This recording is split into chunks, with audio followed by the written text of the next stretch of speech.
Bonjour et bienvenue dans ce nouveau format que je suis super content de vous présenter. C'est un format que j'ai appelé Un bon goûter, puisqu'il est inspiré du podcast de Kian Kojandi et Bruno Muschio qui s'appelle Un bon moment. Ça fait très longtemps que je voulais faire ce podcast vidéo et c'est un format que vous pouvez tout aussi bien regarder que écouter. L'idée, c'est de se poser et d'avoir une conversation authentique avec des personnes que je trouve inspirantes.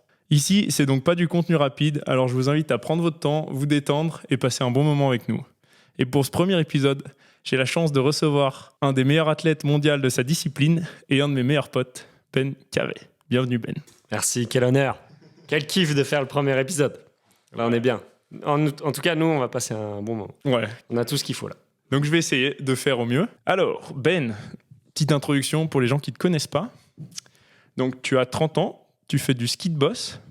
Est-ce que tu peux rapidement dire un peu où se situe le ski de boss sur le spectre du freestyle ? Ouais, du coup, le ski de boss, c'est une des premières disciplines de freestyle. Récemment, j'ai posté une vidéo de Tanner Hall, donc vraiment une légende du sport freestyle qui a commencé par les boss. Candide, il en a fait, tu vois, il a commencé par là. Donc en fait, ouais, à l'époque, tous les gars qui ont fait du freestyle, ils commençaient par les boss. Parce qu'en gros, à l'époque, il y avait alpin et il y avait... Oh merde, j'allais dire, il y avait alpin et freestyle, tu vois. J'allais complètement zapper le ski de fond. Donc il y avait alpin, soit tu faisais en descente, quoi, soit tu faisais de l'alpin, ouais. soit tu faisais du freestyle, quoi. Donc à l'époque, c'était vraiment populaire parce que tous les gars qui voulaient pas passer dans un slalom, ils allaient faire des bosses, quoi, tu vois. Ouais. Mais je savais pas que Tanner Hall, il avait attaqué en ski de boss. Ah ouais, tous, Okay. en vrai. Ah ouais. Donc et là, récemment, ouais, la vidéo est ressortie là. Il skie encore vraiment bien, quoi, Ouais. Ah, c'était récent, ok. Ouais. Et niveau palmarès, du coup, tu sais combien t'as ? Moi, j'ai checké, du coup. Ouais, parlons pas de chiffres, hein. J'ai 25 podiums. 26, j'ai vu. 26 podiums en Coupe du Monde. Ouais. C'est mieux dans le sens. Hein. Ah ouais. 26 podiums, alors. J'ai 2 médailles au championnat du monde, 2 en argent. Donc 2 fois vice-champion du monde. 2 fois vice-champion du monde, ouais. Les champions du monde qui sont tous les 2 ans. Ouais, exact. Et quoi d'autre ? J'ai fini 5 fois top 3 au classement général de la Coupe du Monde. Et ça, c'est quelque chose qui me tient à cœur parce que ça récompense la régularité. Et je veux être un skieur qui sait être régulier, qui sait être bon à toutes les courses, qui sait s'adapter à l'évolution de son sport, tu vois, qui dure longtemps, qui performe d'année en année. Donc ça, c'est quelque chose dont je suis fier. Quoi d'autre ? Ouais, c'est pas mal. C'est déjà pas mal, ouais. Non, du coup, je vais reprendre un peu dans l'ordre. Parce qu'une de tes particularités, c'est que tu as grandi en Angleterre. Ouais. Et donc, tu es né en Angleterre, à Maidstone. Ça doit pas être la bonne prononciation. Maidstone, c'est bien, ouais. Donc, c'est près de Londres. Ouais. Et tu as été naturalisé français en 2012, j'ai noté. Ouais, du coup, ouais, moi, j'ai grandi en Angleterre.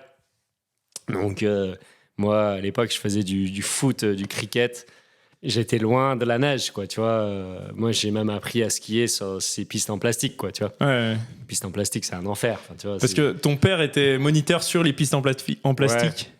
Ouais. Du coup, mon père, il est moniteur de sport outdoor à l'époque. Donc, il enseignait l'escalade, le kayak, vraiment dans un gros centre outdoor. Et les Anglais, ils sont vraiment dingues de ski, quoi, tu vois. Donc, même sur du plastique, ils sont fans de ski, quoi, tu vois. Donc, faut savoir qu'il y a la télé anglaise. C'est les chaînes nationales. Hein. Il y a du ski tous les week-ends, quoi, tu vois. Et c'est connu le ski de boss en Angleterre ? Pas forcément. Autant qu'en France. Ouais, autant qu'en France, je pense, ouais. Non, moins, non ? Ouais, en France, c'est quand même connu le ski de boss. Ouais. La France, c'est connu parce qu'il y a une belle histoire de ce sport dans ce pays, quoi, tu vois. Il y a Edgar déjà qui a... Et, ouais. Et justement, est-ce que toi, Edgar, il t'a inspiré à Albé, on n'était pas nés. Ah ouais, est-ce que toi, ça t'a marqué quand même un peu ce temps-là ? Non. Ouais. Ça m'a marqué après coup. Quoi, tu vois, en fait, ouais. Quand j'ai attaqué les boss, après, je me suis intéressé au sport. Et du coup, je me suis intéressé à l'histoire du sport. Quoi, tu vois. Donc, par la suite, c'est sûr que j'étais fier de courir pour un pays qui a eu un énorme champion. Tu vois. Ouais. Mais c'est clairement pas ça qui m'a donné envie de faire ce sport. Parce que, comme tu dis, on n'était pas nés. Quoi, tu vois. Puis ça a tellement évolué depuis. C'est quand même... quand toi, t'as attaqué le ski de boss, c'était complètement un autre sport. Quoi. Ouais. Mais l'esprit, c'est le même, quoi, tu vois. Tu sais, l'idée, c'est de faire le plus beau run possible. Enfin, tu vois. Oui. Ouais, ça n'a pas changé, ouais. Ouais. Tu vois, le fait que tu fasses un salto, 2 vrilles ou une vrille, enfin, ça change à l'esprit du sport, ça change. C'est juste l'évolution naturelle du truc, quoi. Et donc, nous, après, donc, tu es venu en Angleterre et on s'est rencontrés donc, bien après, hein, au Fayet, au Je lycée. suis venu en France, ouais. Donc, t'es venu en France. Et on s'est rencontrés bien après, au Fayet, donc au lycée, au lycée sport-études. Donc, ça faisait déjà quand même pas mal d'années que tu étais en France. Ouais. Tu parlais pas très bien français, mais bon, ça n'a pas trop changé. Au lycée, quand même, ça va, j'ai eu le temps. Je rigole. Non, mais ouais, c'est vrai qu'il faut dire que quand je suis arrivé en France, je parlais pas un mot de français, quoi, tu vois. Donc, ça, c'est ouf, parce que moi, du coup, je t'ai jamais connu comme ça, donc je peux pas, même pas le dire. Ouais. Donc, bah, tu vois, je parlais pas un mot, et puis, du coup, je m'en souviens très bien à l'époque, en primaire, je regardais la prof et je comprenais pas un mot, même je distinguais pas les mots, tu sais, c'était une phrase continue, quoi, tu vois. Donc je me contentais de tailler mes petits crayons, j'attendais à la fin du cours, quoi, tu vois, et c'est vrai que t'es très fatigué au début parce que bah, t'es archi concentré pendant le cours, puis après encore plus à la récré pour essayer de parler avec tes potes, quoi, tu vois. Donc ça c'était l'école, et puis après au ski, pas pareil, je parlais pas un mot et j'avais un casque intégral, tu vois, à l'époque. Enfin, je me dis, putain, mes parents ils ont été salauds de me laisser porter ça, quoi. Ouais, j'avais casque intégral, un petit anglais, grosse doudoune, grosse joue, casque intégral qui parlait pas un mot de français. Enfin, T'as des photos chose. De ça? Je serais trop curieux de voir. Et t'es un grand fan d'accent, justement. Et j'ai retrouvé 2-3 trucs que je vais te montrer. Enfin, j'ai vu une vidéo YouTube qui m'a bien fait rire et bien fait penser à toi. Il a préparé son podcast, le gars. T'as vu ça? Il est chaud. Là, je me retrouve à bouger dans tous les sens déjà. Non, je trouve pas. Un peu, ouais. C'est bien, c'est pas grave. Mais je pense que je fais ça tout le temps, en fait. Tiens, fais-moi voir. C'est des expressions. Donc, c'est des expressions anglaises. You've got to be joking. Tu peux swiper pour la prochaine. You've got to be joking. You must think I'm stupid, innit? I'm stupid. You must think I'm stupid, innit? British people will be like, it's Tuesday, innit? J'ai swipé un truc de trop. C'était quoi? Celui-là aussi.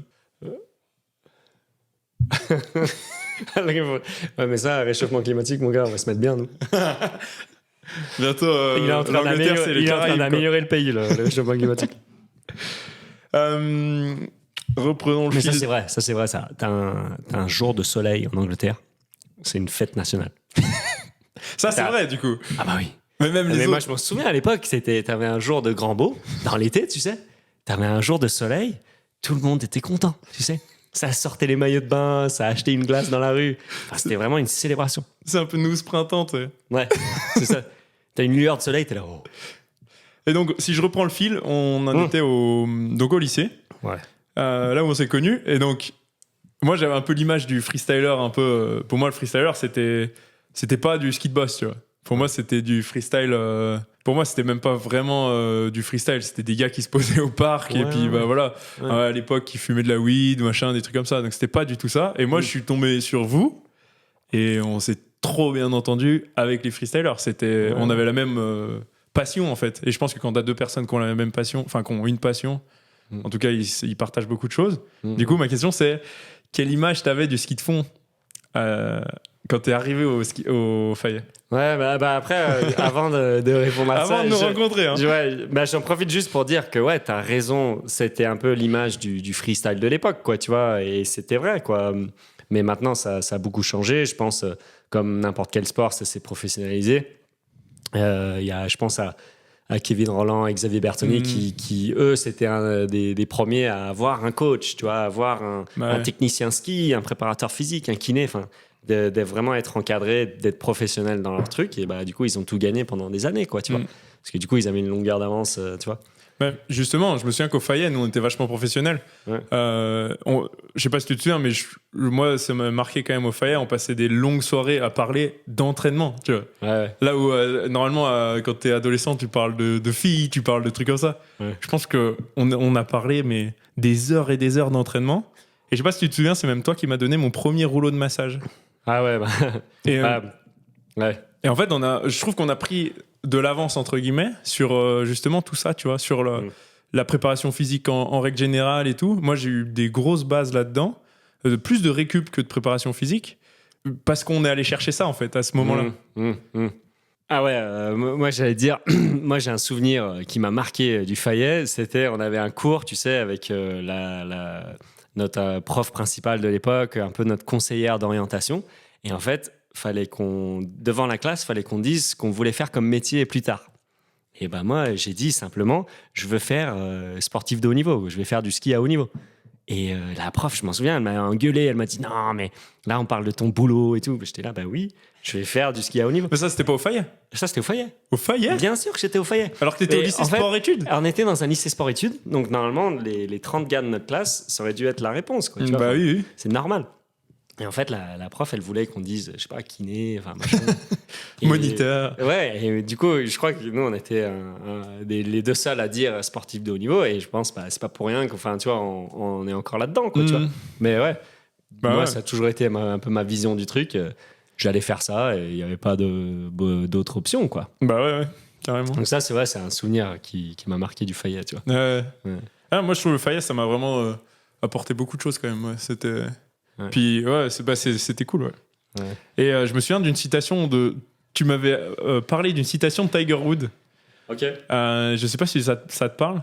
C'était un truc qui disait du genre, en gros, pour son point fort, c'était les drives. Donc en plus, maintenant, ça te parle Ouais. bien le golf. Ouais. Euh, Ouais. et pour pas, en gros, il disait qu'il fallait bosser son point fort au max pour qu'il aille jamais dans les bunkers, qui était son point faible. Ouais. Et du coup, tu trouves ça transférable pour le ski de boss ou... Ouais, et pour rebondir sur cette citation de Tiger Woods, je pense à Edgar Gros-Piron. Et puis, lui, donc, il était premier mondial pendant longtemps. Et après, je crois, il s'est blessé. Et quand il a eu du mal à revenir vraiment premier, parce que en son absence, il y a eu Jean-Luc Brassard qui s'est vraiment installé en tant que numéro 1.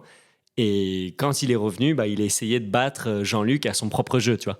Donc, au lieu de jouer sur son point fort qui était la vitesse, bah, il a essayé de jouer le jeu de Jean-Luc Brassard, le Canadien, à savoir c'était la propreté, quoi, tu vois. Ah, Donc, ouais. lui, au lieu de jouer sur son point fort, bah, il a essayé de jouer sur le point fort d'un autre mec, quoi, tu vois. Ah, ouais. Donc, ouais, je pense que il faut combler ses faiblesses, quoi, tu vois, parce que bah, faut être bon sur toutes les pistes, il faut être bon tout le temps, quoi. Mais il faut aussi savoir être excellent, vraiment quand tout nous convient, quoi, tu vois. Ouais.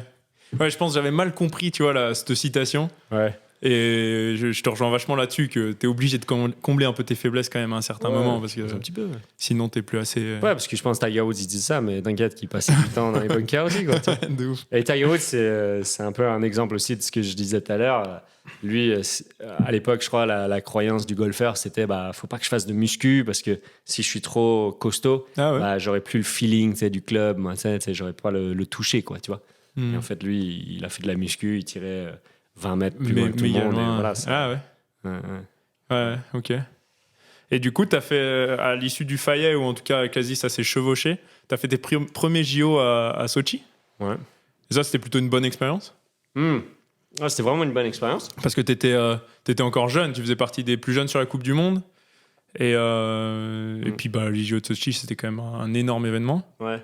Et puis, t'as fait une super course. Ouais, c'était trop bien parce que je me qualifie de justesse. Parce qu'en fait, j'étais très très fort quand j'avais 17 ans. Tu sais. Ouais. 17 ans en 2011, je fais une bonne saison. Tu sais.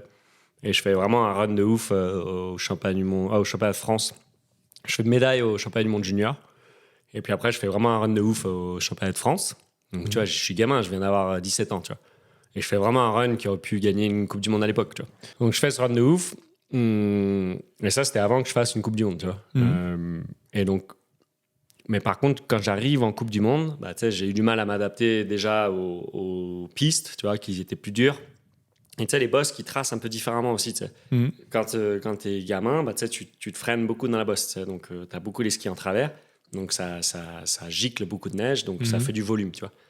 Et quand tu skis vite, en fait, tu grossis pas les bosses parce que tu traces un peu droit, tu vois. Ouais. Et en Coupe du Monde, du coup, les bosses sont, au lieu d'être des belles marches qui te freinent, tu vois, et qui te replacent à chaque impact, c'est des trucs archi dans l'axe.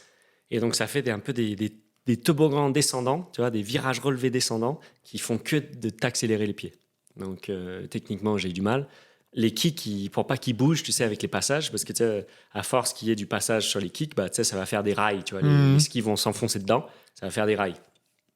Donc, pareil, en Coupe du Monde, ils arrosent les kicks. Vraiment, ils les arrosent de flotte. Donc, c'est des patinoires, quoi. C'est des petits blocs de glace, tu vois. Donc, là-dedans, tu n'as pas beaucoup d'appui sur les skis, tu vois. Tu vas avoir les skis qui glissent dedans, tu vois. Donc, pareil, tu n'as pas beaucoup de contrôle sur ton ski, quoi, tu vois. Ouais. Donc, j'ai eu du mal à m'adapter à ça. Ouais. J'ai eu mal à m'adapter mentalement, quoi, tu vois. Il faut un taux d'adaptation. De toute façon, quand tu arrives sur la Coupe du Monde, c'est forcément... Ouais, parce que tu passes de gagner un peu toutes les courses à prendre des roustes. En chier à te qualifier, tout. Donc, j'ai mis un peu de temps. Et puis après, je me qualifie de justesse au JO. Et au JO, en fait, j'arrive à faire ma meilleure performance de l'époque, quoi, tu vois. Et du coup, je me dis, si je suis capable de le faire au JO, la course, soi-disant avec la plus de pression, la plus importante, ce que tu veux, je suis capable de le faire partout. Et c'était vraiment sympa parce que j'ai commencé la saison, j'ai failli arrêter le ski, quoi, parce que je trouvais pas la solution, quoi. Je trouvais pas le truc pour performer en Coupe du Monde. Après la tournée, après Noël, au Nouvel An, là, en janvier, boum, je fais quelques résultats, j'arrive à me qualifier au JO, je fais 8e au JO et puis je finis la saison avec un podium en Coupe du Monde, tu vois. Donc ça a vraiment fait... c'était une saison qui m'a fait du bien, tu vois. Et après arrive Pyeongchang. Ouais. Pyeongchang où on s'est retrouvés tous les deux là-bas à faire méga contre-performance et grosse désillusion. Ouais. Et je me souviens qu'on s'est dit, bon allez, faut repartir au boulot, quoi. Ouais. Et au final, on est reparti au boulot et on a bien réussi à remonter la pente, enchaîner un peu les trucs, et ce qui nous amène à Pékin. Pékin où on arrive tous les deux en favori. Enfin, je veux dire, parmi les favoris en tout cas. Pas en favori, grand favori, mais parmi les favoris pour la médaille, j'entends. Et pareil, du coup, toi, ça a été une expérience super difficile parce que ça a été une énorme injustice pour toi là-bas. Parce que en tout cas, moi, c'est comme ça que je l'ai perçu.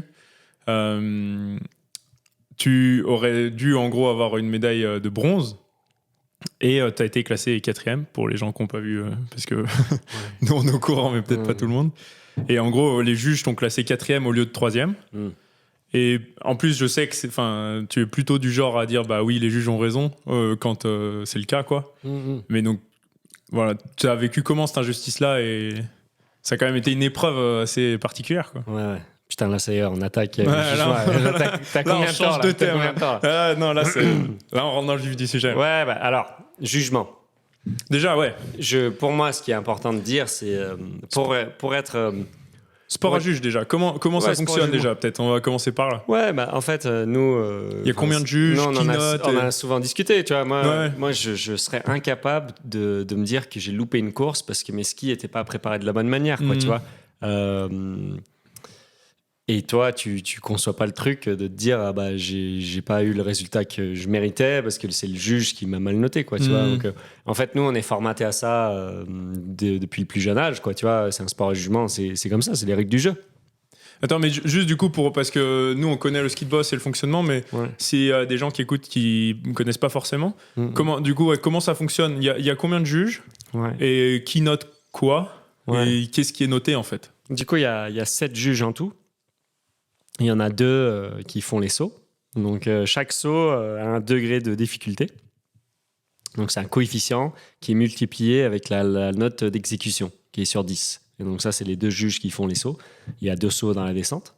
Après, il y a 5 juges qui font les virages techniques, tu vois, dans les virages, dans les bosses.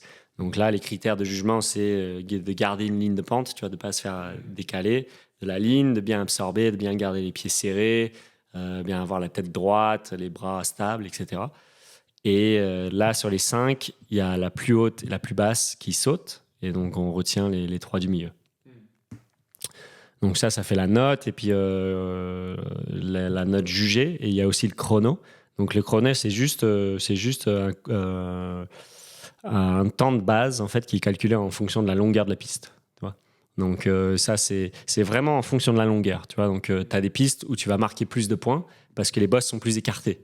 Donc en mètres secondes, en vitesse, c'est plus facile d'aller vite. Tu as des pistes où tu vas marquer beaucoup plus de points que d'autres, en fait. Donc les scores, c'est assez subjectif dans le sens... Et on te fait des bosses serrées parce qu'en fait, nous, ce qui nous limite au niveau de la vitesse, c'est pas en mètres secondes, c'est pas la vitesse linéaire, c'est le nombre de bosses que tu peux avaler à la seconde, quoi, tu vois. On reste bloqué à 3,8 bosses secondes. Ça, c'est vraiment très rapide, tu vois. Donc ça nous limite. Et donc, ouais, t'as des points marqués en fonction de... Plus tu dépasses, plus tu es rapide, plus tu marques des points, quoi, en gros. Voilà comment ça marche. Et donc, pour revenir sur les jeux, Ouais. est-ce que pour toi, parce que peut-être que j'ai tort, hein, pour moi c'était parce que je sais que tu arrives à être très objectif, et pour moi c'était une injustice, mais est-ce que pour toi c'était une injustice ou un échec ou un mix des deux ou comment tu l'as perçu en fait? Ouais, tu vois, tout à l'heure, tu as parlé des JO de 2018. JO de 2018, c'est vraiment moi, je me suis loupé, quoi, tu vois. Donc, en fait, j'avais hâte de repartir parce que j'avais hâte de refaire mieux, quoi, tu vois. J'avais fait de la merde, boum, j'avais envie de repartir et de faire mieux. Là, les JO de Pékin, c'était différent, tu vois. Et puis, c'était différent dans l'approche aussi. J'avais fait vraiment un automne d'entraînement canon, quoi, tu vois. J'étais vraiment très, très en forme. Zermatt, c'est un stage qu'on faisait en octobre. Et donc, c'est un stage sur glacier. À l'époque, il y avait beaucoup de neige. Maintenant, il y en a moins en moins. Et donc, on s'est retrouvé à skier sur de la glace, du glacier, quoi. Tu vois, c'est de la glace noire.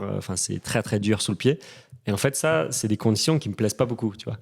Donc, j'avais du mal à arrêter, à me conserver, parce que c'est aussi un petit peu contourner la difficulté, tu vois. Vu que j'aime pas skier dans de la glace, je me disais, en fait, là, tu fais juste, tu vois, tu évites juste ce qui te plaît pas, quoi, tu vois. Donc, dans une volonté de bien faire, je me suis rentré dedans, j'ai fait des runs et j'ai vraiment très, très bien skié. Je fais un super stage, sauf que ça m'a trop coûté physiquement, tu vois. Je me suis un peu abîmé le talon. Ouais. Donc, c'est une douleur que j'ai traîné un petit peu toute la saison. J'ai même fait l'impasse sur certaines Coupes du Monde avant les JO. Donc, c'est vrai que cette saison-là, j'avais tout misé sur les JO. Et aussi, dans mon palmarès, tu vois, j'ai pas des médailles d'or, hein, j'ai pas beaucoup de victoires, mais j'ai pas mal de podiums en Coupe du Monde, j'ai des médailles mondiales. C'est celle à accrocher, la médaille olympique. Ouais, c'est un peu vraiment un trou dans mon palmarès. Donc, c'était vraiment... Et puis, revanche des JO de Pyeongchang. En plus, ouais. Donc, il y avait beaucoup de choses qui faisaient avec eux, quoi. Donc, en plus, il y a eu le contexte du Covid à Pékin, qui rajoute encore de la... Bon, ça en rajoute pour tout le monde, hein, mais... Mais toi, t'as été cas contact, en gros. Parce que je me souviens qu'on est arrivé là-bas, t'étais enfermé dans ta chambre pour encore une semaine ou un truc comme ça. Et c'est vrai que c'était dingue. Tu vois, on l'a tous vécu en tant qu'athlète, mais on parlait plus des tests Covid que du ski, quoi. Tests qu'on faisait tous les matins. On se levait, on allait faire le test direct juste devant le self, des grands guichets. C'était ça semble un peu loin maintenant, hein, mais c'était vraiment ça. Ouais, c'était dingue, ouais. Et ouais, moi j'ai eu le Covid à Noël. Donc c'était stressant de savoir si je pouvais repartir en Coupe du Monde, si j'allais le filer à toute l'équipe. C'était l'horreur, quoi, tu vois. Coup de bol, j'arrive à redevenir négatif avant la prochaine Coupe du Monde. Je l'ai filé à personne dans l'équipe. Vraiment, ça s'était bien passé. Mais... et puis après, donc en arrivant à Pékin, je suis cas contact, donc du gars qui était derrière moi, quoi, tu vois. Et donc j'étais isolé dans ma chambre, je pouvais pas manger à la cafette avec tout le monde, j'étais testé 2 fois par jour. Tu vois. On t'amenait à manger à la chambre. Donc déjà pas dans les meilleures conditions, mais justement, c'est là où en plus tu as été fort, tu as réussi à passer un peu toutes les épreuves les unes après les autres jusqu'à cette course. Et après, c'est ça. Les injustices, de toute façon, c'est... Ouais, mais c'était trop bien parce qu'en fait, moi, je sais que ça m'a enlevé beaucoup de pression parce qu'en fait, je me disais que la pression, c'était d'y être, quoi, tu vois, de faire les tests négatifs et d'être au JO. Et donc, une fois qu'on était là-bas, je me disais, enfin. Là, j'y suis. Là, c'est bon, on peut skier, quoi. On peut faire ce qu'on aime faire. C'est vrai qu'avant, les mois d'avant les Jeux, quand même, tu avais l'épée de Damoclès au-dessus de la tête. Tu disais, bon, voilà, à tout moment, ça peut tomber, quoi. Moi, j'ai vu personne avant les Jeux, quoi. Pendant longtemps, on a fait un stage, on était... même entre nous, on se voyait très peu. On était par petits groupes. Enfin, c'est quand même... c'est une atmosphère qui était assez particulière, quand même. Ouais, c'était dingue. Alors moi, en tant qu'hypochondriaque, ça me dérangeait pas des masses, mais... c'était pas vrai. Non, je rigole, mais... Pour revenir sur le jugement, je pense pour pouvoir dire qu'on a été affecté par une injustice, il faut aussi, de l'autre côté, dire quand on a eu de la chance, quoi, tu vois. Et il faut pouvoir reconnaître les deux, quoi, tu vois, parce que si on parle ou si on ose dire quelque chose que quand c'est pas allé dans notre sens, c'est pas juste, quoi. Tu vois, Donc, ce qu'il faut savoir, donc, pour revenir sur Pékin, je pense pas qu'il y avait un favoritisme intentionnel, quoi. Non, ça, je pense pas non plus. Ouais. Voilà, faut le dire. Ce qui arrive dans notre sport, j'ai envie de dire que c'est pas la faute des juges, quoi. Tu vois, pour moi, c'est le défaut du système, quoi. Tu vois, idéalement, il y aurait vraiment ce qu'il faut savoir, c'est les juges sont payés pour être sur place les jours de compétition, mais c'est loin d'être professionnel, quoi. Tu vois, c'est pas un boulot à 100%. Idéalement, il faudrait que ça soit des juges professionnels qui ont un salaire à l'année, quoi. Tu vois, idéalement, il faudrait qu'ils s'entraînent autant que nous, on s'entraîne en ski, quoi. Ouais. Faudrait connaître vraiment à fond de l'intérieur, quoi. Ouais. Et malheureusement, c'est pas le cas. Parce que moi, j'ai envie de donner de la valeur à ce boulot, quoi. Parce que sans ça, notre sport n'existe pas. Ouais. Moi, après ma carrière de ski, je sais pas si je veux être coach, mais ce qui est sûr, c'est que je veux être juge, quoi. Tu vois. Ah ouais. T'aimerais bien. Ouais. Bah, parce que. Oui, puis en plus, faut des passionnés comme ça qui savent reconnaître une erreur et faire vraiment abstraction de tout jugement personnel, quoi. Ouais. Parce que. Mais c'est sûr que c'est compliqué parce que déjà à la base, sans parler de erreur de jugement, il peut avoir des petits trucs qui font une médaille d'or, une médaille d'argent, une 3e place, une 4e place. Parce qu'un saut, qui est capable de dire que ce saut-là, il vaut un 7.2 et pas un 7.4 ? Tu vois, ça ne veut rien dire. Tu vois. Et c'est d'ailleurs pour ça qu'on n'a pas pu porter plainte, poser réclamation après les JO. Parce que ça reste subjectif, tu vois. C'est pas factuel, c'est pas il a croisé la ligne en premier, oui ou non, quoi, tu vois. Donc tu peux pas, ça reste subjectif. Puis chacun se fait son idée du truc idéal, quoi. Donc c'est un peu comme si tu mangeais un plat et que tu disais note-le. 3 personnes vont peut-être le noter différemment, ils ont d'autres goûts, tu vois. Et en fait, moi, ce que j'ai envie de raconter, c'est ce qui arrive dans notre sport, c'est que ça peut arriver que les juges aient des doutes. Et donc, ce qui les rassure, c'est de bien noter un favori et de mal noter un mec pas bien, tu vois. Et donc, ce qui arrive dans notre sport aussi, c'est que notre dossard, c'est notre classement général à la Coupe du Monde. Ouais. Donc, le dossard 1, il sera mieux noté que le dossard 3, tu vois. Le dossard 3, il sera mieux noté que le dossard 6, quoi, tu vois. Et moi, je peux le dire sans souci, quoi. Tu vois, j'ai été pendant des années dans le top 3 mondial et du coup, j'ai bénéficié de ça aussi, tu vois. Ouais. C'est un peu les limites du sport à jugement, ça, du coup. C'est que t'es quand même si tu essaies de faire abstraction de tout ce que tu veux, t'as quand même une notion de qui est la personne en face de toi et de ce qu'elle vaut vraiment. Enfin, voilà. Si tu l'as vu faire 3 beaux runs avant.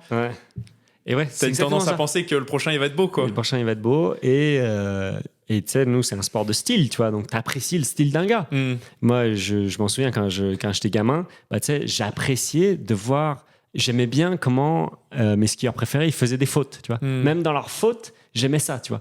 Tu sais, je disais même quand il écarte les jambes, il est un peu pris sur l'avant, c'est quand même stylé, tu vois. Donc le meilleur skieur du monde, il impose son style, tu vois, il dit que ça c'est la façon de descendre dans des bosses, tu vois. Et donc, il y a un peu tout ça à mélanger. Et donc, moi, j'étais dossard 9. Celui qui a fait médaille de bronze, il était dossard 2, je crois. Et puis voilà, c'était serré. Et puis, et puis après, c'est les courses d'un jour en plus. Voilà. C'est juste que toutes les émotions sont décuplées au jeu, donc forcément, ça prend beaucoup plus de... Mais moi, plus que l'injustice, ce qui m'intéresse de discuter, c'est un peu quelle solution t'as trouvé, du coup. Parce que moi, je me souviens de toi quand t'es rentré au... Parce que moi, en vrai, je peux te le dire, ça m'a mis les larmes aux yeux, puis j'ai même un peu pleuré de voir cette course-là.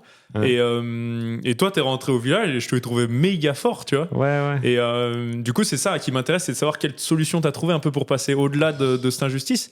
Parce que si je peux faire un rapide parallèle avec moi, à Pyeongchang en 2018, où j'ai connu une vraie injustice aussi, sur en gros une sélection pour le team sprint. Et moi, ça a été très destructeur et ça m'a mis du temps avant de revenir et j'ai seulement attendu la fin d'hiver avant de pouvoir revenir et après, ça me posait beaucoup de questions, tout ça. Et donc, c'est ça. Quelle clé t'as trouvé un peu pour passer au-delà de ça, quoi? Comme tu dis, et comme je disais tout à l'heure, c'est vrai que Pyeongchang, je me suis très très vite remis parce que j'avais fait de la merde, c'était ma faute. Allez, on passe à autre chose, je vais mieux skier aux prochaines courses. Ça, c'est presque la version facile un peu de... Il n'y avait pas de souci. Il n'y a pas d'injustice là, t'es Et là, c'était très très différent à Pékin parce que j'étais énervé, quoi, tu vois. Mais je pense tout de suite, tu vois, après la course, si on s'était croisés, etc. Je pense que ouais, j'allais bien, tu vois, parce que j'avais encore en tête mes runs, tu vois, j'étais fier de moi, j'avais très très mal au talon. J'arrivais à peine à marcher, tu vois. Moi, je m'inquiétais pour toi avant parce que le talon, c'était quand même aussi vrai handicap, quoi. C'était chaud, ouais. Et du coup, j'étais fier de moi. J'ai réussi à rider. Tu sais, en Chine, là-bas, il faisait moins 30. Donc, tu vois, la neige, c'était de la glace, quoi. C'était béton armé. Et j'ai quand même réussi, tu vois, à bien skier. J'ai fait mes runs à fond au JO, tu vois, parce que, bah, tu vois, au JO, tu peux faire de la merde dès le premier run et puis bah, c'est fini, quoi. Donc ça, c'est pire que de faire quatrième, machin. Ce qui était différent, c'est que, ouais, j'étais énervé, tu vois. Ouais. Et donc, quand toutes les émotions positives de la course sont descendues et que je me suis retrouvé tout seul chez moi 1 semaine, 2 semaines après les JO, bah là, c'était dur. Et je pense que dans un premier temps, je voulais pas aller mieux, tu vois. Parce que si j'allais mieux, en fait... pour moi, c'était comme si je disais au juge, oh non, mais c'est pas grave, il y a pas de comme souci. si ça comptait pas, en fait, presque. Non, vous avez fait de votre mieux, allez, je passe à autre chose. Enfin, tu vois, donc je voulais pas aller bien dans un premier temps, tu vois. Tu penses que ouais, du coup, cette phase de destruction, elle est un peu nécessaire, quoi. Énervement, enfin, t'es obligé de la digérer avec le temps, quoi. Ouais. Parce que c'est vrai que c'était un peu ma limite avec la prep mentale, tu vois. C'était. Parce que t'avais une prep mentale à ce moment-là, ouais. Ouais, et c'était trouve les positifs de la course et continue d'avancer. Et j'étais là, en fait, j'ai pas envie d'entendre ça en ce moment, tu vois. Ouais, puis t'es un peu au bout de ton histoire, donc tu peux pas continuer d'avancer quand t'es au bout du chemin, ça semble un peu dérisoire, quoi. Ouais. Et en fait, j'étais là, non, là, j'ai pas envie, là, je souffre, j'ai pas envie qu'on me dise, non, en fait, c'est rien ce que tu vis, passe à autre chose, continue de skier, enfin, tu vois, y a pas de souci, quoi. Donc, ouais, j'ai mis du temps, et puis après, l'année d'après, ça m'a fait bizarre. Je me retrouve en haut d'une Coupe du Monde. Et donc cet hiver l'hiver d'avant. Non, l'hiver d'avant. L'hiver d'avant. Parce que cet hiver, j'ai vécu des trucs de ouf, mais on va y venir. C'était l'hiver d'avant. C'était ouf. Parce que je me retrouve en haut d'une course. Donc, j'avais fait 2 déqualifs. Donc, j'étais en lice pour un podium, voire une victoire. C'était une course en nocturne, il y avait du monde en bas, des grosses bosses molles, des énormes sauts. J'allais faire les sauts les plus durs du circuit, double full 1000. Enfin, c'était vraiment, toutes les conditions étaient réussies. Et j'étais en haut, j'étais là. Ouais. Tu vois, plat, quoi. Ouais. T'avais pas l'étincelle, quoi. Ça brûlait pas, quoi. Parce que je pense, mon inconscient se disait, à quoi ça sert, tu vois. S'il faut, tu fais ton run de ouf. Et puis t'arrives en bas et puis ça payera pas, tu vois. Donc ça m'a mis quelques années. Et puis là, c'est pour ça que je suis content de cet hiver. J'ai tout fait cet hiver, mais j'ai vraiment repris du plaisir. Et donc ça, c'était une bonne chose. Justement. Mais je serais intéressé de savoir, du coup, toi, pour Pyeongchang, quoi, comment tu moi, Pyeongchang, ça a été... j'arrivais à rien. Enfin, moi, après... Donc, en gros, j'ai passé toutes les phases de sélection plutôt bien. Et en gros, je me sentais très légitime d'avoir cette place dans le team sprint. Et aux yeux de beaucoup, beaucoup de monde, je l'étais. Et ouais, moi, de l'apprendre et le fait de ne pas courir une course que j'avais préparée et que j'étais allé pour ça là-bas, ça a été vraiment destructeur. Et moi, dans les trucs qui m'ont... Déjà, je me suis retrouvé un peu tout seul là-bas. Ouais. Et puis, mais un peu par volonté aussi, j'aimais bien me retrouver tout seul pour évacuer ça. Après, moi, j'arrive pas à dormir dans ces situations-là. Donc, tu vois, genre la nuit, je dessine. Voilà, donc le dessin, ça m'a énormément permis d'évacuer des choses. Et encore à Pékin, là, après... Pékin, c'était pas une injustice, c'était simplement un échec. Ouais. Et ça me permet quand même d'évacuer ces choses-là. Donc je pense qu'il y a quand même des clés à avoir. Moi, je n'ai pas de prep mentale ou quoi que ce soit, mais je pense que c'est un peu un exercice mental qui est pas mal. Et puis non, moi, après, c'est le temps. Hein. En vrai, le temps. Et l'étape suivante, pour moi, ça a été vraiment de retrouver un peu la passion du début. Tu vois ce que je veux dire ? De me dire, OK, en fait, ce que j'aime, moi, concrètement, là, je me suis retrouvé un coup à skier en Norvège. Et j'ai pris un plaisir de malade. Et en fait, je me suis retrouvé à aimer le ski de fond pour le ski de fond, quoi. Et du coup, c'est reparti un peu du début. Et du coup, ça s'est réaligné dans le bon sens, remis dans le bon sens. Les compétitions, après, se sont repassées. Après, j'ai eu la chance, c'est que les compétitions sont super bien passées. Moi, j'ai complètement arrêté de m'entraîner après les Jeux et pendant très longtemps, et je me suis pas entraîné jusqu'à la prochaine Coupe du Monde. Et la Coupe du Monde s'est super bien passée parce que j'étais très frais, j'étais très énervé, donc j'avais beaucoup à me défouler aussi sur la piste. Et elle s'est super bien passée, donc ça m'a aidé. Et après, voilà, tout s'est remis en ligne quand j'ai retrouvé vraiment le plaisir et la passion du ski, quoi, tu vois. Je pense que ça, c'est un truc qui aide pas mal. Moi, je me retrouve là-dedans parce que, pareil, un peu dans la prep mentale, c'était il t'est arrivé une injustice, serre-toi-en. Enfin, faut que ça soit du positif. Tout ce que tu vis dans ta vie, faut que ça soit positif. Ouais. Donc, c'était là, faut que ça soit motivant, tu vois. Et du coup, fallait que je me serve de ça comme esprit de vengeance. En fait, ça me fait penser à Michael Jordan. Ouais. And I took it personally. Ouais. En fait, moi, je fonctionne pas comme ça, tu vois. Donc, tout l'été, pour me rebooster, j'ai essayé de m'accrocher à ce truc. Du coup, ça s'est mal passé là, mais je vais me rattraper. Enfin, tu vois, je vais me venger de cette 4e place. Et ça n'a pas du tout marché, quoi, tu vois, parce que je me suis pas connecté aux bonnes motivations, quoi, tu vois, mes motivations du début, de faire des beaux runs, d'avoir des belles sensations, de faire des meilleurs runs en course qu'à l'entraînement, parce que l'adrénaline, etc. Ouais. Donc, je me suis pas connecté au bon truc, et donc, comme tu disais, quoi, de retrouver vraiment ton fond de motivation, c'est hyper important, quoi. Ouais, je pense, Ce qui t'a fait commencer, quoi. Et justement, je trouve que le parallèle est intéressant à faire avec cet hiver, parce que cet hiver, il s'est passé plein de choses pour toi, comme tu disais.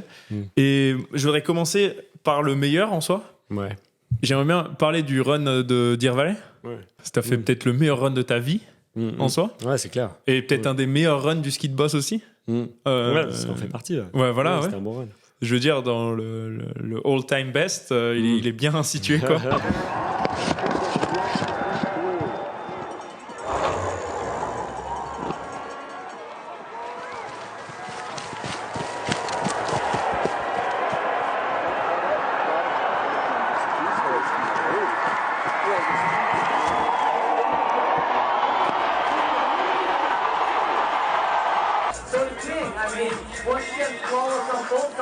Et donc voilà, comment en partant de ça, tu vois, c'est il y a pas si longtemps finalement, et du coup d'une saison, comme tu dis, la saison passée qui était pas incroyable parce que tu trouvais pas tes repères justement mental et émotionnel. Ouais. Et comment t'as trouvé des solutions pour arriver à ça, quoi? Ouais, du coup, j'ai envie de te dire que je te dirai ça l'année prochaine parce que j'espère que je mettrai tout bout à bout et que ça sera vraiment le résultat fini. Mais parce que là, en fait, du coup, j'ai retrouvé l'adrénaline de la compète et peut-être un peu trop, tu vois, parce que là, je pars un petit peu de Deer Valley, mais une des courses avant où j'ai eu une grosse chute. Ouais. Mais en fait, je faisais vraiment monter l'adrénaline. Enfin, tu vois, j'étais en bas, je me tapais dans les mains, j'étais sur le télésiège, j'étais là, allez, enfin, tu vois. Donc, il y avait entre les runs, il n'y avait pas ce moment où tu descends et puis tu gardes ton énergie pour le prochain. Qui est important, je pense. Moi, en sprint, nous, on aime bien quand même se poser. Tu vois, tout le monde après la qualif, c'est genre calme plat. Et ensuite, ça se remet en route, les chauffes, le machin, et ça repart crescendo, quoi. Ouais. Du coup, j'étais tout le temps. En fait, j'étais tout le temps là. Donc, et puis, du coup, j'étais à ce run-là, c'était Val-Saint-Côme, donc où j'ai une grosse chute. Et en fait, en plus, j'étais en bas du tableau. Donc, dès que j'arrivais au départ, le gars, il avait déjà fini son run avant moi. Donc, il était prêt à partir. Donc, toute la soirée, j'ai enchaîné les runs, tu vois. Donc, j'ai perdu un petit peu en lucidité et je finis par faire une grosse faute en petite finale, tu vois. Donc, voilà, c'était encore une saison où je me cherchais, quoi, tu vois. Je cherchais à ressentir des choses en compète, à être content, à avoir de l'adrénaline. Ouais, mais j'ai l'impression que tu as plus trouvé de solutions cet hiver-là que l'hiver d'avant. Et qu'en fait, les solutions, elles étaient presque simples. C'était à chaque fois des trucs où... Ouais. Je trouve que ça, c'est une règle assez générale de se dire, dans la simplicité, tu peux trouver des choses très intéressantes pour être performant, quoi. Ouais. En fait, finalement, la performance, c'est simple. C'est, pour nous, en ski de fond, c'est d'aller le plus vite d'un point A à un point B. Ouais. Et puis, pour vous, c'est d'aller le plus vite et le plus joliment possible d'un point A à un point B, quoi. En soi, c'est... Et puis ça reste du ski, quoi. Enfin, tu vois. Mais ouais, du coup... Et puis après, je fais cette super course à Deer Valley. Et puis après, j'ai refait des courses pas bien au Kazakhstan après, tu vois. Donc, parce que je pense que j'essayais trop de me calquer sur Deer Valley. Mais Deer Valley, en fait, t'étais dans pareil, le flow, tout était réuni, quoi. Il y avait tout qui me convenait, en fait. La piste, c'est ma préférée. C'était des grosses bosses énormes avec de la neige molle, en duel. Enfin, c'est tout ce que j'aime, quoi, tu vois. D'ailleurs, donc, finalement, la performance, elle est pas aussi incroyable qu'une autre course où c'est la piste qui me convient pas, des petites bosses glacées, tu vois. Et là que j'arrive à sortir vraiment un truc impressionnant, tu vois. Et d'ailleurs, juste une question comme ça, mais par rapport à Deer Valley, pourquoi c'est la mecque du ski de boss, Deer Valley? Pourquoi c'est si connu pour le ski de boss? Du coup, il y a eu les JO là-bas en 2002. Ouais. Donc c'est un stade olympique et les stades olympiques ils sont un peu plus normés, tu vois, ils font 250 mètres de long, ils sont bien raides, donc tu vois c'est des beaux murs, tu vois, des beaux murs réguliers tout le long, donc ça a de la gueule déjà, et en fait c'est un endroit où il y a 10 000 spectateurs chaque année, quoi, tu vois. Ouais. Donc nous c'est notre Kids Bull à nous, enfin c'est vraiment notre plus belle, ouais. Et justement, c'est marrant que tu parles de Kids Bull parce que ça me fait vachement penser à Sip Sarrazin ou Nils qui ont réussi à faire des trucs de dingue. Et je le mets vachement sur le même. Au Nils Alleg, c'est vrai que j'ai pas précisé, mais qui ont réussi à faire des trucs de dingue cet hiver sur des moments très forts. Et je trouve ça ouf en fait. C'est pour remettre dans le contexte, toi, c'est un peu comme si tu t'étais retrouvé au 100 mètres contre Usain Bolt, parce que Kingsbury, il domine le ski de boss, comme nous, un club peut dominer le ski de fond. Et tu as réussi à le battre sans qu'il fasse de faute, sans qu'il y ait quoi que ce soit, quoi. Sur juste la performance en elle-même, quoi. Et haut la main, donc c'était quand même... tu vois, je trouve ça hyper intéressant, des situations comme ça, quoi. Et mais faire un duel contre Kingsbury, en fait, c'est limite plus facile que quelqu'un d'autre, tu vois, parce qu'il n'y a pas de gestion, tu vois. Il n'y a pas de réglage à trouver, tu sais que c'est à fond, quoi. Ouais, c'est vrai, ça. Et donc là, je savais qu'il fallait que je skie à fond, et donc c'est ce que j'ai réussi à faire, quoi. Puis c'est le plus kiffant, en plus. Et moi, je fais un peu le parallèle avec Cleveux, je trouve que quand il n'est pas au départ, ça manque quelque chose, au même titre que nous, à l'époque, quand il n'y avait pas Nortug, les courses étaient un peu moins intéressantes à regarder. Là, c'est pareil.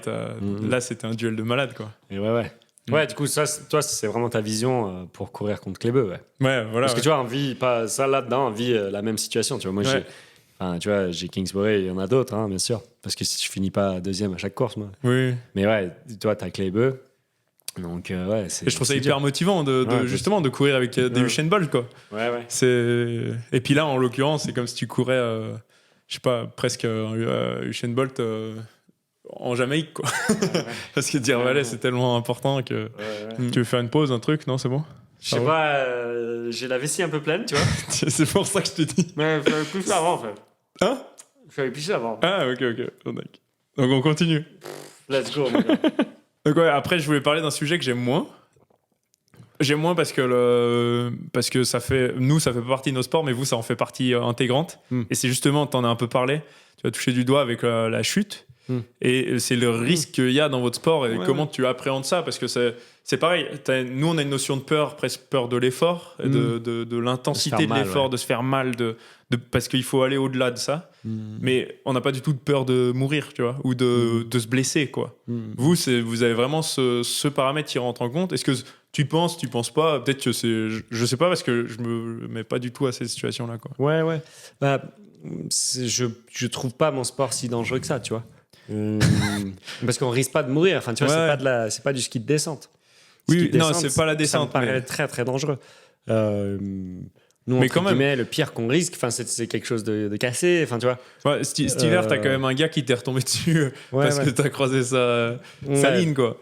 Là, McGram, ça aurait pu ça aurait pu mal finir, quoi. Ouais. C'est sûr. Mais tu vois, ça arrive tellement vite, en fait. Si t'es en train de penser à autre chose pendant tes bosses, tu fais une erreur, bam, tu te retrouves sur la ligne d'à côté. Ouais. He's up against Matt Graham of Australia. Oh dear! What happened to Matt Graham? Okay, I see from the reverse angle. Matt Graham did not make a mistake. It was Cavett that cut across into the line of the Australian. And bang, he lands right on his head. That could have been very bad. They are lucky. Ben Cavett, that could have been nasty. You don't want to be getting ski edges coming down on you like that. Looks like he's still smiling. En tout cas, j'ai envie de dire que le ski de boss parallèle est devenu dangereux. Parce que maintenant, on arrive très très vite dans le saut du bas. Ouais. Ça, on absorbe le saut du bas, donc en fait, on est en survitesse quasi tout le long. Donc déjà, tu skis à 50 km/h dans des bosses glacées, tu vois. Donc c'est déjà chaud. Et puis après, en fait, tu sais, les tremplins, comme je disais tout à l'heure, c'est des murs de glace, tu vois. Donc, tu risques, si tu tombes dans le kick, tu fais un 50-0. Tu vois, c'est un accident de bagnole, quoi, tu vois. Et puis après, il y a ce risque-là de croiser la ligne et de choquer avec le gars d'à côté. C'est arrivé 2 fois dans le sport. Il y a eu ma chute de cet hiver, où vraiment, Matt Graham, le ski, il est passé, tu vois. Enfin, l'image, elle est dingue. Et mon dossard, il est coupé sur le devant. Le casque, pareil, fissuré sur l'avant. Donc, ton casque était fissuré aussi, donc t'imagines le choc quand même. Ouais. Et tu vois comme les skis sont aiguisés, quoi. Enfin, ça aurait pu, ça te coupe, ça te tranche la gorge. Enfin, ah, mais celui-là, il a été, il était très visuel en plus, donc c'est pour ça que j'en parle. Et après, t'as eu le deuxième aussi quand même, qui a été pour le coup très traumatisant, sans vouloir faire un mauvais jeu de mots, mais. Ouais. Parce que du coup là, explique si tu peux expliquer ta deuxième chute. Ouais, en plus c'est con parce que j'étais vraiment sur une bonne course, tu vois. Du coup à l'inverse de dire voilà où tout me convenait parfaitement et j'étais parti pour faire une bonne course, là c'était tout le contraire. C'était la dernière course de l'hiver. Dernière course de l'hiver, donc vu que je me cherchais encore beaucoup mentalement cet hiver, tu sais, il y a eu beaucoup de fatigue, tu vois. Donc j'arrive sur la dernière de la saison et puis donc la piste c'est vraiment pas ce qui me convient, tu vois, c'est des bosses donc sharp, tu vois, c'est qui remontent beaucoup dans tes pieds, tu vois, t'as du mal à avancer, tu vois. Donc faut vraiment matcher, tu vois, faut que le ski il épouse parfaitement la forme de la bosse, tu vois, pour pouvoir l'absorber. Et ça c'est pas quelque chose que moi je fais très bien, tu vois, je skie avec le ski un peu droit par rapport à la bosse. OK. Enfin ouais, bref, juste pour dire que ça me convenait pas ouf. Et là, en fait, j'ai réussi à faire une bonne course jusqu'au moment où, je pense la fatigue m'a un petit peu rattrapé. Je fais une énorme faute et c'était une neige, tu sais, de fin de saison, versant très nord, donc ça prenait pas le soleil assez pour faire de la soupe, mais ça chauffait, tu sais, et donc ça accrochait, ça prenait les pieds, tu sais. Donc je fais énorme faute, j'essaye de sortir, ça me chope le ski, ça me remet dans les bosses. Et donc là, j'arrive à enrouler pour le premier impact. Et je m'en souviens, je m'étais dit, t'as bien enroulé, tu vois, ça n'a pas fait si mal que ça. Sauf que c'était dans un mur très raide, donc j'ai juste pris de la vitesse, quoi, tu vois. Donc, et il y avait un moment, il faut que tu t'arrêtes, quoi. Ouais. Parce qu'il y a ça aussi, on se rend pas compte à quel point c'est raide un mur de boss. Moi, je m'en suis vraiment rendu compte à Ruka. Et dans les premières années, on est à la Ruka, on fait, là, on voit le champ de boss. Et c'est pareil, tu regardes en haut, quoi. Ce que je trouve en ski de fond, ce qui manque sur les images télé, c'est des gros plans sur les visages pour voir que les mecs ils en chient, quoi, tu vois. Parce que sinon t'es là, tu sais, il a l'air bien, sa technique elle a pas changé, pourquoi il accélère pas plus, tu vois. Vraiment. Donc je sais pas, j'aimerais plus apprécier l'effort, quoi, tu vois, dans le ski de fond. Nous c'est pareil, la caméra ça écrase les pentes, donc ça a l'air toujours facile à l'image. Et en plus notre sport pour les juges c'est essayer de rendre facile ce qu'on fait, quoi, en plus faut prétendre être le plus facile possible, quoi. Donc c'est les deux choses qui font que ça a l'air facile quand on regarde, mais c'est raide et les bosses sont moi tu sais j'ai posté les vidéos POV là, et tous les gars dans les commentaires ils ont là ça a l'air facile, moi mes bosses tu vois sur ma piste je sais pas où, c'est beaucoup plus dur que ça. Mais en fait faut savoir que nous on se régale dans les bosses naturelles, parce que en fait c'est de la neige naturelle. Nous, c'est de la neige à canon qui a été tassée et retassée par la dameuse, tu vois. Donc, ça fait un fond de bosse glacé. Et c'est des trous. C'est même pas des belles bosses bien rondes. C'est des trous. Donc, c'est très dur à skier. Et puis, du coup, ça va faire sauter le ski si tu l'absorbes pas bien. C'est tellement difficile. Et les gens, ils l'apprécient pas, ça, tu vois. Du coup, je t'ai coupé. On en était dans ta chute où tu enroules. Ouais, j'enroule et puis voilà, faut bien s'arrêter à un moment, et du coup je m'arrête sur la bosse suivante avec beaucoup de vitesse, et puis donc je fais un roulé-boulé, je tape très fort la tête et je suis inconscient pendant une bonne minute dans le saut du bas, tu vois. Donc voilà, et puis ça, j'arrive pas trop à m'imaginer ce que c'est un trauma, mais c'est vraiment un on-off, quoi. Ouais. Et après, du coup, t'as un gros protocole qui se met en place pour récupérer. Ouais, faut bien récupérer. Ce qui est bien, c'est que je pense qu'on a fait beaucoup de progrès là-dessus, tu vois, sur les protocoles commotion. Ça a vraiment fait. Enfin, tu vois, à l'époque, ça n'existait pas, quoi. Tu vois, tu tapais la tête, tu skiais le lendemain. Enfin, tu vois, tu tenais debout, tu n'avais rien cassé, bah, tu skiais le lendemain, tu vois. Ouais, alors que c'est quand même vraiment violent, quoi. C'est presque le pire, quoi. Bah ouais, moi, ça me fait un petit peu peur parce que bah, tu te dis, plus tard dans ta vie, tu as un genou en vrac. C'est une chose, mais t'as la tête en vrac, bah, tu fais rien. C'est quoi, pas la tu même vois. vie, ouais. Et en plus, il y a tous les symptômes qui vont avec. Tu vois, la dépression, l'anxiété, enfin, ça touche ton caractère, ta façon de penser et tout. Donc c'est très lourd. Mais ouais, du coup, j'ai pris le protocole au sérieux. Tu vois, je me suis enfermé dans le noir pendant 2-3 jours. Pas de téléphone, pas de musique, rien, pour se reposer le cerveau. Il y a 2-3 trucs de nutrition qui peuvent faire du bien, tu vois, des oméga 3, de la créatine, enfin, tu vois, pour rebooster l'énergie du cerveau. Donc, j'ai fait tout ça bien carré et j'ai bien récupéré, tu vois. Passer à la suite, quoi. Ouais. Est-ce qu'une vidéo d'une chute en ski de boss, ça fait plus parler qu'un beau run en ski de boss? Ouais, parce que je pense une vidéo de chute, c'est plus facile à comprendre, quoi, tu vois. Oui, c'est vrai, Tu sais, les gens, ils voient un truc qui tape, ils comprennent, tu vois. Alors que voir, tu sais, une belle technique de ski, c'est plus fin, quoi, tu vois. Donc, forcément, puis les chutes, les fails, c'est appelé à tout le monde. Ouais. Et là, dans 2 ans, là, on a les JO en parallèle, on a le format en parallèle aux JO. Et il y aura tout ça, quoi. Donc, les gens, ils vont adorer. Ah bah, le parallèle, ça va être génial. C'est quand même vraiment spectaculaire et hyper télévisuel. Ça va être top. Et puis, bah, en plus, bah, pour le coup, toi, tes POV cet hiver, elles ont vraiment bien marché. Enfin, cet hiver, ouais, ça a quand même... l'hiver d'avant, mais ça a vraiment fait des millions de vues et pour le coup, tu tombes pas. Ouais, Donc, comme quoi, les gens aiment quand même bien le ski pour ce qu'il est. Ouais. Je pense qu'ils aiment bien cette version de se dire, OK, je me mets à sa place, quoi. Ouais, bah en fait, ouais, maintenant les caméras embarquées sont stabilisées dans le boîtier. Du coup, pour un sport comme le ski de boss où ça se coupe pas mal, bah, ça a vraiment fait une diff. Mais c'est cool avec ce projet parce qu'à la base, c'était fait pour vraiment les passionnés de ski de boss. Tu vois, c'était poster une vidéo la veille de la course pour qu'ils voient quelles conditions, quoi. Tu vois, quel boss on allait skier le lendemain en compète, comment elle était la neige, etc. Et puis au final, bah, le grand public a vraiment accroché aussi. Donc c'était cool. Ouais, bah merci pour l'idée parce que du coup c'est moi qui te l'ai piqué. Hein. Plaisir de faire, mon gars. Et moi c'est pareil parce que c'est marrant, c'est presque pas le grand public nous qui a apprécié. C'est justement, j'ai l'impression que c'est plus des gens qui connaissent déjà un peu la piste et qui re-regardent la piste, tu vois, un peu plus en détail de l'intérieur, quoi. Parce que nous comme vous, les pistes elles sont pas accessibles, quoi. En soi, tu peux pas aller sur une piste comme tu vas, sur une piste de Coupe du Monde, tu peux pas y aller n'importe quand. Et moi je sais qu'en tout cas quand je regarde des TPOV, bah, ça a amélioré mon expérience de visionnage de la course le lendemain, tu vois. Parce que je connaissais un petit peu le parcours, donc je disais bah là ils vont un peu s'attendre en haut de la bosse avant d'accélérer avant la dernière ligne droite. Tu peux anticiper des tactiques, des trucs comme ça. C'est ça que je trouve intéressant. Ouais. Bon, il y a toujours 2-3 commentaires qui disent tu vas 2 à l'heure. Ouais, tu fais du cross-country skier. Ouais, bon, ça c'est la vie du ski de fond. Hein. Et justement, c'est un peu le point commun de nos 2 sports. On n'est pas hyper médiatisé, spécialement en France. Vous, c'est où le pays? C'est quoi le pays? Le plus gros pays du ski de boss?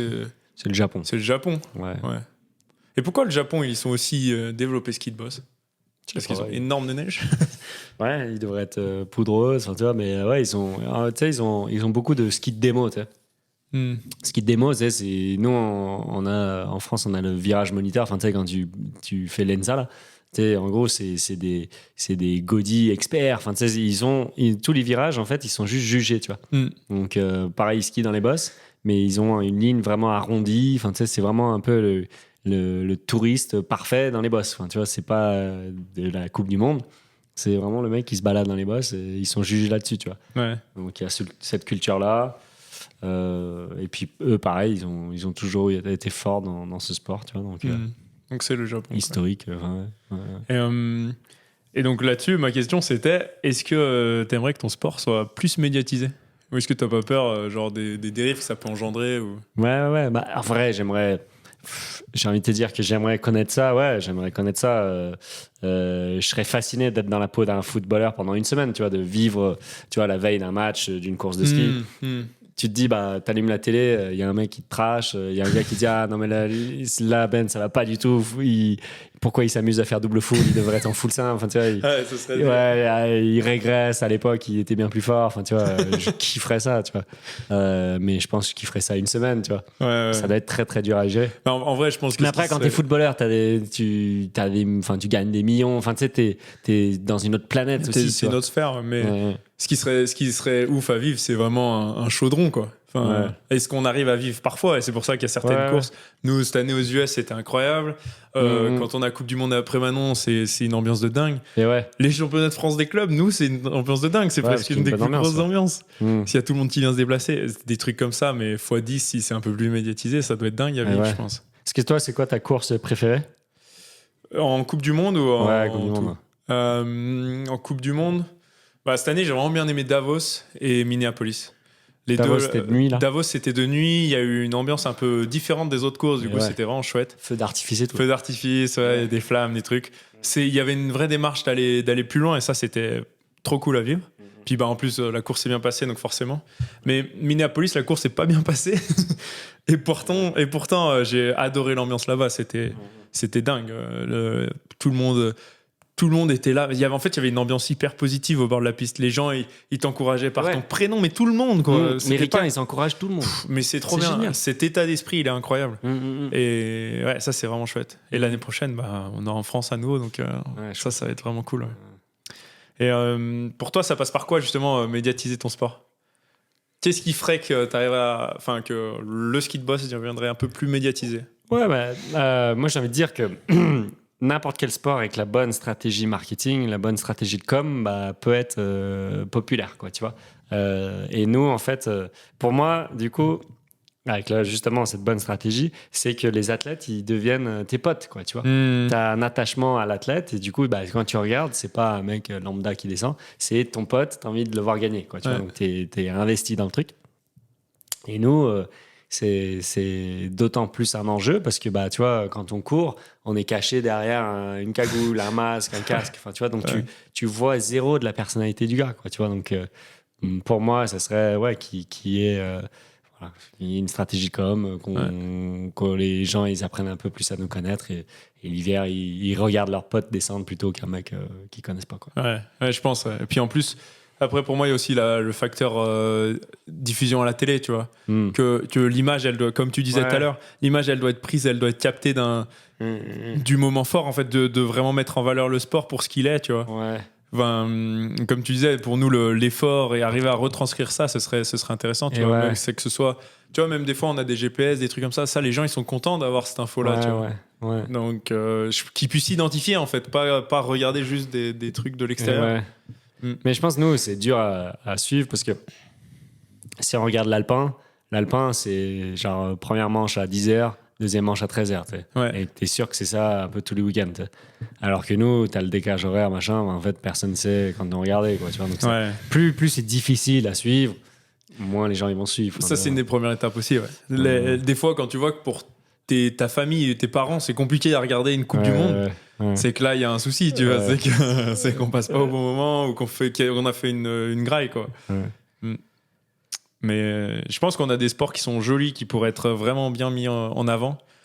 Et après c'est à nous aussi de faire le taf, quoi. 12 podcasts aussi d'ailleurs. C'est que j'aimerais bien que pas que le ski de fond, tu vois, que les beaux sports et les athlètes qui ont de la valeur, parce qu'il y a beaucoup, pour moi, je fais un peu un écart, mais pour moi, il y a beaucoup d'athlètes qui ont énormément de valeur, plus que leurs résultats le laissent paraître. Parce que il y a des stars qui n'ont pas forcément des valeurs dans lesquelles je me retrouve ou quoi. Et par contre, il y a des gens qui ont été vraiment bosseurs et tout, qui n'ont pas été récompensés en termes de résultats à la hauteur de leur implication, de leur valeur, tout ça. Et ça, par contre, c'est tout aussi inspirant. Donc, ça, c'est des gens aussi à mettre en lumière, je pense, tu vois, et en tout cas, qui pourraient faire passer qui font partie de leur sport et qui font que c'est un beau sport, quoi. Et donc, j'ai une question pour toi. Et en fait, pour présenter cette question, je vais te dire un peu ma philosophie de l'entraînement en ski de boss. C'est, en fait, je suis arrivé à un stade où, si je veux changer quelque chose dans mon saut, si je fais un saut et que j'ai la tête tirée comme ça, de refaire des répétitions avec la tête tirée, en fait, bah, j'améliore rien. Même, je vais dans le sens contraire, tu vois. Donc, il faut que je me pointe à l'entraînement en étant prêt à faire du bon boulot, tu vois. Donc, je suis limite à me dire, bah, si c'est pas pour bien bosser, t'as un meilleur temps de rester sur le canapé, tu vois. Est-ce qu'il y a le même concept dans le ski de fond? Ou est-ce que c'est un sport où tant que tu fais ton heure d'entraînement, c'est un bon entraînement, tu vois? Est-ce qu'il suffit de bouffer des heures ou est-ce que tu peux tu vois, louper ton entraînement, tu vois? Alors pour moi, justement, il y a un peu cette limite-là. Ouais. C'est que pour nous, l'idéal, c'est vraiment de bouffer des heures de qualité. Et je pense que c'est ça le plus dur, quoi. C'est parce que tu peux pas être... tu vois, sur tes, je sais pas, donc on fait entre 800 et 1000 heures ou plus pour certains par an d'entraînement. Sur ces heures-là, t'arrives pas à être tout le temps à fond. Il y a des moments où t'es crevé et tout. Je pense qu'il y a des temps forts où on doit l'être et des temps faibles où on peut être un peu plus relâché et où là, c'est juste engranger des heures parce que nous, on a vraiment ce côté physique, quoi, physiologique où on doit entretenir. Donc oui et non un peu, tu vois. Ouais, parce que moi, je te parle de vraiment l'endurance fondamentale, pas un truc de seuil ou quoi, tu vois. Ouais. Sur l'endurance fondamentale, moi je trouve parfois, que c'est. Il faut bouffer les heures. Moi je trouve que. Ouais, mais je trouve que justement, c'est là où tu fais la diff, c'est quand tu arrives à être très impliqué techniquement sur l'ensemble de ta séance. Et en fait, c'est là où tu développes des trucs techniques et où nous, on ancre des. Alors je pense que tu peux ancrer des mauvaises positions, mais pas forcément à faible allure, parce qu'en fait, ta vitesse de déplacement, elle fait que ta technique, elle est un peu différente. Mais je pense que c'est le meilleur moyen d'ancrer une bonne position technique, c'est d'être à faible allure, justement. Parce que si tu l'ancres là, où c'est un peu plus dur, parce qu'il faut tout le temps y penser, tout ça, mais par contre, tu es frais physiquement, et à haute vitesse, tu vas pouvoir avoir des intentions qui seront un peu plus faciles à mettre en place. Je trouve, en tout cas. Donc ouais, moi, en tout cas, j'essaye de le faire au mieux, mais... C'est vrai qu'il y a des fois où par contre, ouais, c'est vrai que si on fait de la course à pied, tu vois, tu fais de la course à pied, quoi. On fait pas de l'athlé, donc en soi, on court pas très bien, et voilà, on fait juste pour la caisse, quoi. Ouais, tu poses la tête, tu vas, quoi. Ouais, voilà, ouais. Alors nous, après, si tu viens flirter avec l'autre limite, qui est la limite surentraînement, ou alors trop d'entraînement, parce que surentraînement, faut quand même y aller, mais trop d'entraînement, où du coup, tu vas engranger trop de fatigue, et pas réussir à refaire un bon cycle, une bonne séance le lendemain, tout ça. Ça flirte avec d'autres limites après, ouais, je pense. T'avais d'autres questions? Non. Bon, du coup, on a fini, je pense, pour ce podcast. J'espère que vous avez apprécié et que c'était un premier essai, donc soyez indulgents. C'est peut-être moi, j'ai essayé d'être un peu le plus fluide possible, mais voilà, j'avais une trame que je voulais respecter pour parler, vraiment mettre en contraste injustice, donc échec et puis réussite, parce qu'il y a eu vraiment de tout, et les solutions apportées, quoi. Donc voilà, j'espère que t'as kiffé aussi. Bien sûr, mon gars. Ouais, c'est cool. Et salut tout le monde.